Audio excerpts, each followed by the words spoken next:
Учитывая, что работы на данном объекте ведутся с опережением графика, их завершение ожидается гораздо раньше. Проектно-сметная документация этих объектов включает в себя капитальный ремонт ливневой канализации, капитальный ремонт водопроводных сетей, благоустройство тротуарных зон, ремонт наружного освещения.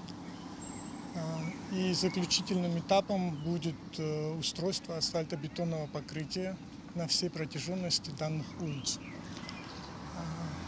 Примерно через месяц ожидается завершение работ по благоустройству, после чего субподрядная организация приступит к подготовительным работам для дальнейшей укладки асфальтобетонного покрытия. Объект финансируется из средств инвестиционной программы содействия социально-экономическому развитию Республики Абхазия.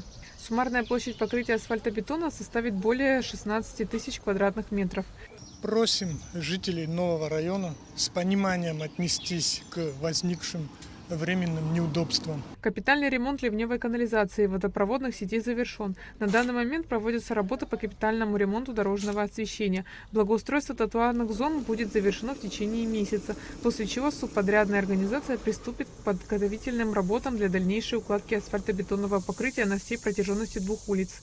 Безусловно, установка новых тротуаров и асфальтирование проезжей части – это значимое событие для нового района и долгожданное. Наконец-то наши пешеходы смогут свободно передвигаться, свободно, безопасно и комфортно.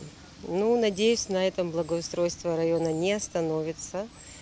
И также хотелось бы обратить внимание на асфальтирование внутридворовых территорий, которые также крайне нуждаются в этом.